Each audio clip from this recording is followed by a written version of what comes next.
স্বর্ণ জয়ন্তী, 26শে জানুয়ারি, প্রিয় সেই নাম আকাশবাণীকে কবু কি ভুলতে পারি, কবু কি ভুলতে পারি, কবু কি ভুলতে পারি।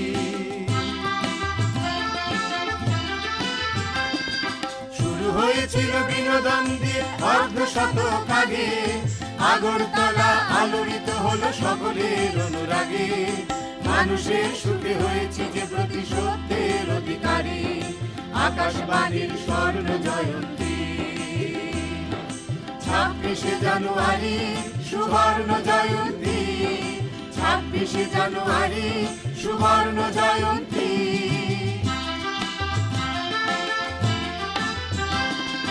জ্ঞান বিজ্ঞান কৃষি সংবাদ কাব্য গল্প আসরে, গানের আবেশে হৃদয় ভেসেছে, জীবন জেগেছে শহরে, সুখের বাঁধনে জড়াবো সবাই প্রতিবেশী নর নারী, আকাশবাণীর স্বর্ণ জয়ন্তী। 26শে জানুয়ারি সুবর্ণ জয়ন্তী, 26শে জানুয়ারি সুবর্ণ জয়ন্তী, 26শে জানুয়ারি সুবর্ণ জয়ন্তী। আকাশবাণী আগরতলার 50 বছর পূর্তি উপলক্ষে আয়োজিত বিশেষ সাক্ষাৎকার ভিত্তিক অনুষ্ঠানে এখন প্রচারিত হচ্ছে একজন শ্রোতা বন্ধু নিবেদিতা দেববর্মার সাক্ষাৎকার। নমস্কার নিবেদিতাদি। নমস্কার দিদি। রেডিওর সঙ্গে পরিচয় কবে থেকে? আমার রেডিওর সঙ্গে পরিচয় আমার 8-9 বছর থেকে আমার রেডিওর সঙ্গে পরিচিত আর কি। আচ্ছা, ছোটবেলা রেডিও শুনে কি মনে হতো? ছোটোবেলায় রেডিও শোনার জন্য খুব ভালো লাগতো। তখন তো রেডিওর প্রচলনটা বেশি ছিল, খুব ভালো লাগতো। বিশেষ করে রাত্রে 9:30 যে একটা ছায়াছবির গান দিত, পুরনো ছবির গান দিত, বাংলা গান, সেটা শুনতাম, খুব ইচ্ছা থাকতো। আর তখন বড় একটা রেডিও আমার দাদার ঘরে ছিল, যেই ছায়াছবির গানের সময়টা আসতো আমরা 10 মিনিট আগে দাদার ঘরে বসে থাকতাম, আর রেডিওটা ছাড়তো, আমরা বাংলা ছায়াছবির গান শুনতাম। তখনকার শোনা কোনো গান এখন মনে পড়ে? হ্যাঁ, বাংলা অনেক কিছু গান দিল, যেমন কোন সে আলো স্বপ্ন দেখা গান, তারপর নিঝুম সন্ধ্যা, ক্লান্ত পাখিরা, তারপরে মান্নাদের গান, মানে গানগুলির কথা মনে পড়ে। তো এখন যে পুরানো গানগুলি আমরা শুনি রেকর্ডে বাজায়, ওই গানগুলি শুনলে মনে হয় তখনকার গানগুলি, তো তখন তো রেডিওতে এই গানগুলি দিত। রেডিও তো আপনি শুনতেন, আকাশবাণী আগরতলার অনুষ্ঠান বিশেষ করে কবে থেকে মনে হয় আপনার? আকাশবাণী আগরতলা অনুষ্ঠান বিশেষ করে ওই তো যখন থেকে ধরনা 9-10 বা আরেকটু যখন বয়স বাড়তে থাকলো 12-13 বছরে, তখন থেকে রেডিওর সঙ্গে বিশেষ করে জড়িত থাকতাম আর কি। রেডিওর সঙ্গে গান শুনতাম, নাটক হতো, নাটক শুনতাম, ওইগুলিতে বেশি ইন্টারেস্ট থাকতো, নাটক শোনা, গান শোনা। তারপরে ধর্মের কথা বলতো। এরপর আপনার যে সকালে যে একটা ধর্মের সম্বন্ধে যে অনেকে চিঠি লিখতো, আমি একবার চিঠি লিখেও পাঠিয়েছিলাম, সালটার কথা মনে নেই। ধর্ম সম্বন্ধে একটা চিঠি লিখে পাঠিয়েছিলাম, মহাপুরুষরা সম্বন্ধে, এই আর কি। আচ্ছা, এই রেডিও শোনা নিয়ে আপনার বিশেষ কোনো অভিজ্ঞতার কথা মনে আছে? বিশেষ কোনো অভিজ্ঞতা বলতে এই তো ধরুন না, যখন নাটকটা হতো, হ্যাঁ, নাটকটাই আমার বেশি খুব ইন্টারেস্ট পাইতাম, নাটকটা শুনতাম। আর বিভিন্ন ধরনের যে আলোচনা হতো, ধরুন না মহিলাদের নিয়ে বা বাস্তব পরিস্থিতি তখনকার কথা বলছি, এইগুলি শুনতাম। তারপরে খবরটা শুনতাম, তখন তো রেডিওর মাধ্যমে আমরা সব দেশের খবর জানতাম। খবরটা সকাল 7:30 খবর দিত, এই খবর শুনতাম, স্থানীয় সংবাদ শুনতাম। এগুলি মানে বাধ্যতাই শুনতেই হবে, কারণ দেশের খবর, নিজের দেশের বাইরের খবর তো তখন রেডিওর থেকেই প্রচার হতো, রেডিওর সঙ্গে শুনতাম আর কি। তা ছোটোবেলায় যখন গান শুনতাম, তখন আমি একটা কথা বলছি, আমার বিশেষ অভিজ্ঞতা নেই, আমার মানে আবারও কথাটা বলছি, যেমন বলতো না যে নাটক হবে এখন, নাটকটা কান দিয়ে শুনে থাকতাম। তখন পড়াশোনাও করার হতো, তখন আমার মা বলতো এত রেডিও শুনিস কেন, পড়ার টাইমে পড়। মা দাঁড়াও একটু রেডিওটা শুনি, একটু নাটকটা শুনি, এই 10-15 মিনিট ঊর্ধ্বে 20-30 মিনিট নাটকটা শুনে আবার বই নিয়ে বসবো, এমন করবে না। তারপরে গানটা শুনতেই হতো, গান আমি বাদ দিতাম না, এবং এখনও গান শুনি, রবীন্দ্রসঙ্গীত, নজরুল গীতি, তারপর বিভিন্ন ধরনের আধুনিক গান, এই আর কি। এটা মানে আমার মনের সঙ্গে আষ্টে পৃষ্ঠে লেগে থাকতো। আর খবর শুনতাম। তখন ছোটবেলা, তারপর একটু বড় হয়ে আকাশবাণী আগরতলার অনুষ্ঠানে আপনি শুনেছেন, এখনো কি রেডিও শোনেন ঠিক মতন? হ্যাঁ হ্যাঁ, রেডিও আমার কর্তা ভীষণ রেডিও শুনতে ভালোবাসেন। সকালবেলা রেডিও ছেড়ে এই সকালবেলা যে 6টার সময় রেডিওটা খুলে যখন রেডিও খোলার যে গানটা হয়, এই গান, হ্যাঁ হ্যাঁ, এইটা শোনার পর তখন ভক্তিগীতি হয়, ভক্তিগীতি, হ্যাঁ অঞ্জলি, এখনও শুনি এটা। আমি রেডিওটা ছেড়ে শুনি, তারপর যখন একটু চান করতাম যায় বা ঠাকুর পুজোয় তখন রেডিওটা অফ করে দিই। তখন হয়তো ককবরকের ইয়ে থাকে বা বাংলার অনুষ্ঠান থাকে। এরপরে যখন পুজো টুজো দিয়ে ঘরে আসি রেডিও শুনি। রাত্রিবেলা যে বিভিন্ন অনুষ্ঠান হয় সেই রেডিও তো শুনি, মানে তারপর 8টার সময় একটা শ্রোতাদের নিয়ে একটা অনুষ্ঠান হয়, এটাও শুনি। অনেক সময় আমি ট্রাই করি, লাইন পাই না, এবং আমি বিগত দিনেও আমি প্রশ্ন উত্তর দিয়েছি। আচ্ছা, বই দিয়ে নিত, এরপরে নিত সুমনদা, এবং যাদের নাম আমি জানি ওদের নামই বলছি।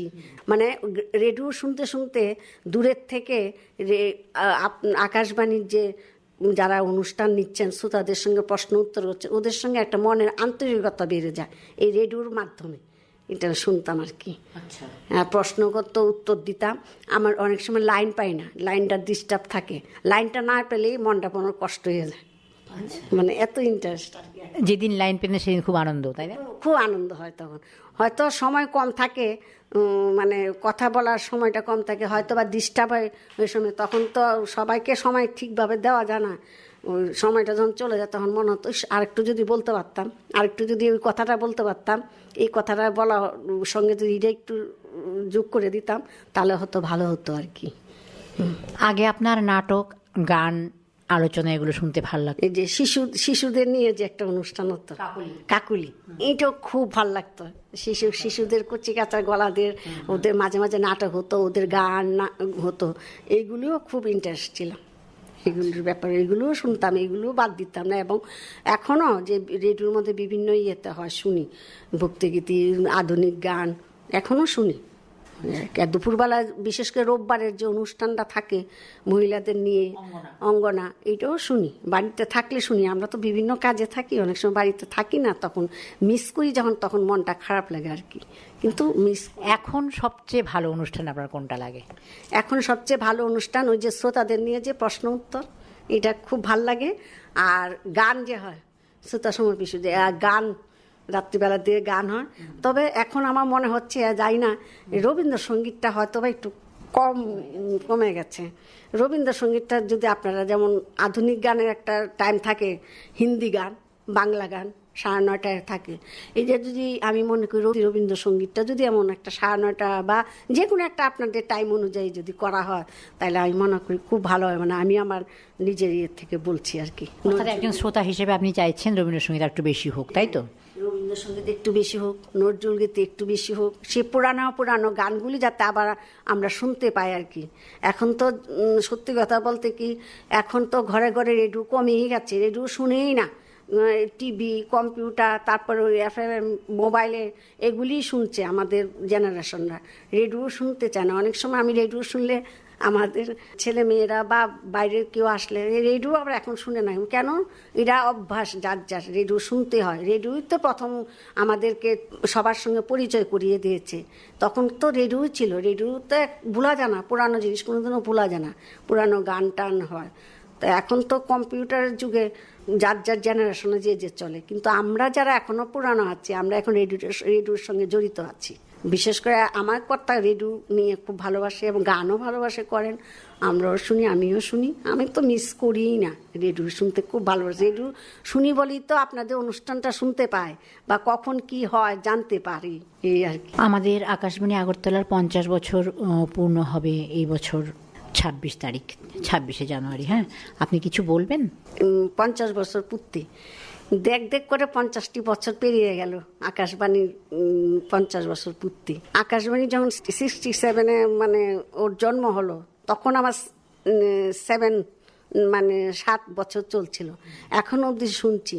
তবে আগামী 26শে জানুয়ারিতে 50 বছর পূর্তি হবে, এটাকে সামনে রেখে যদি আপনাদের রেডিওর মধ্যে যদি বিশেষ কোনো কিছু অনুষ্ঠান হয়, তাহলে মনে করি এই জন্মবর্ষটা আরও ভালো হবে, আরও সুন্দর হবে, এবং ওর জন্মদিবসটা আরও সুন্দর ভালোভাবে যাতে হয় আর হ্যাঁ, আপনি ঠিকই বলেছেন নিবেদিতাদি। আমরা আকাশবাণী আগরতলার 50 বছর পূর্তি, এই দীর্ঘ 50 বছরের পথ চলাতে অনেক বাধা বিঘ্ন আমাদের মধ্যে এসেছে, আমাদের প্রসারণের ক্ষেত্রে, সম্প্রচারের ক্ষেত্রে এসেছে, কিন্তু রেডিও থেমে থাকেনি, তাই না? আর আপনি যেরকম বললেন সেটা কিন্তু ঠিকই আছে। আমরা আগামী 26শে জানুয়ারি থেকে 31শে জানুয়ারি পর্যন্ত, এখন তো বিভিন্ন অনুষ্ঠানে আকাশবাণীর 50 বছর পূর্তি উপলক্ষে বিশেষ বিশেষ অনুষ্ঠান হচ্ছেই, আর ওই দিনগুলোতে কিন্তু আমরা সারা দিন আমাদের সাজানো থাকবে বিশেষ বিশেষ অনুষ্ঠানের ডালি দিয়ে।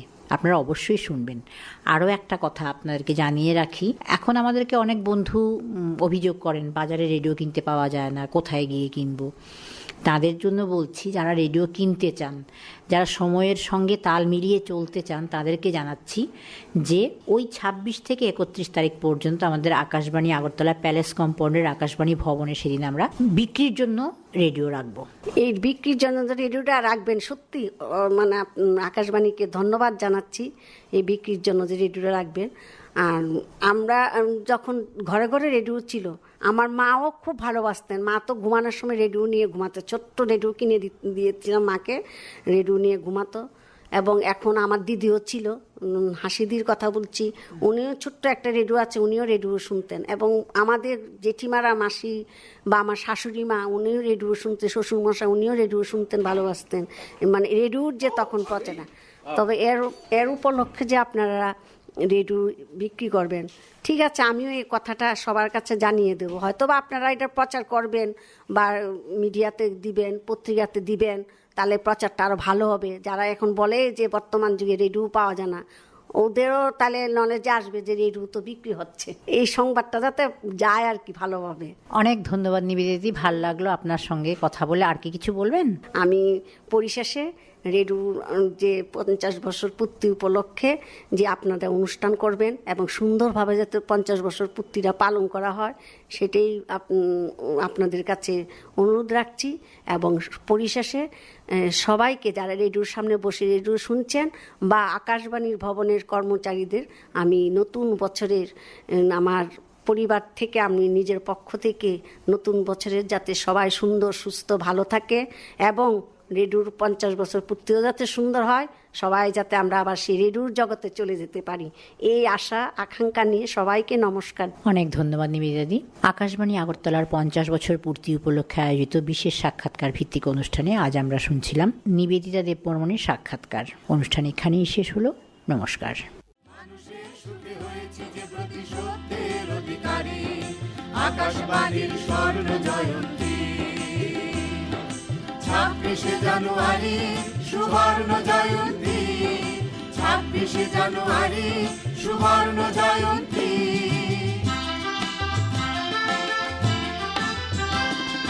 জ্ঞান বিজ্ঞান কৃষি সংবাদ কাব্য গল্প আসরে, গানের আবেশে হৃদয় ভেসেছে, জীবন জেগেছে শহরে। সুখের বাঁধনে জড়াবো সবাই, প্রতিবেশী নর নারী, আকাশবাণীর স্বর্ণ জয়ন্তী। 26শে জানুয়ারি সুবর্ণ জয়ন্তী, 26শে জানুয়ারি সুবর্ণ জয়ন্তী, 26শে জানুয়ারি সুবর্ণ জয়ন্তী, 26শে জানুয়ারি সুবর্ণ জয়ন্তী, 26শে জানুয়ারি সুবর্ণ জয়ন্তী, 26শে জানুয়ারি সুবর্ণ জয়ন্তী।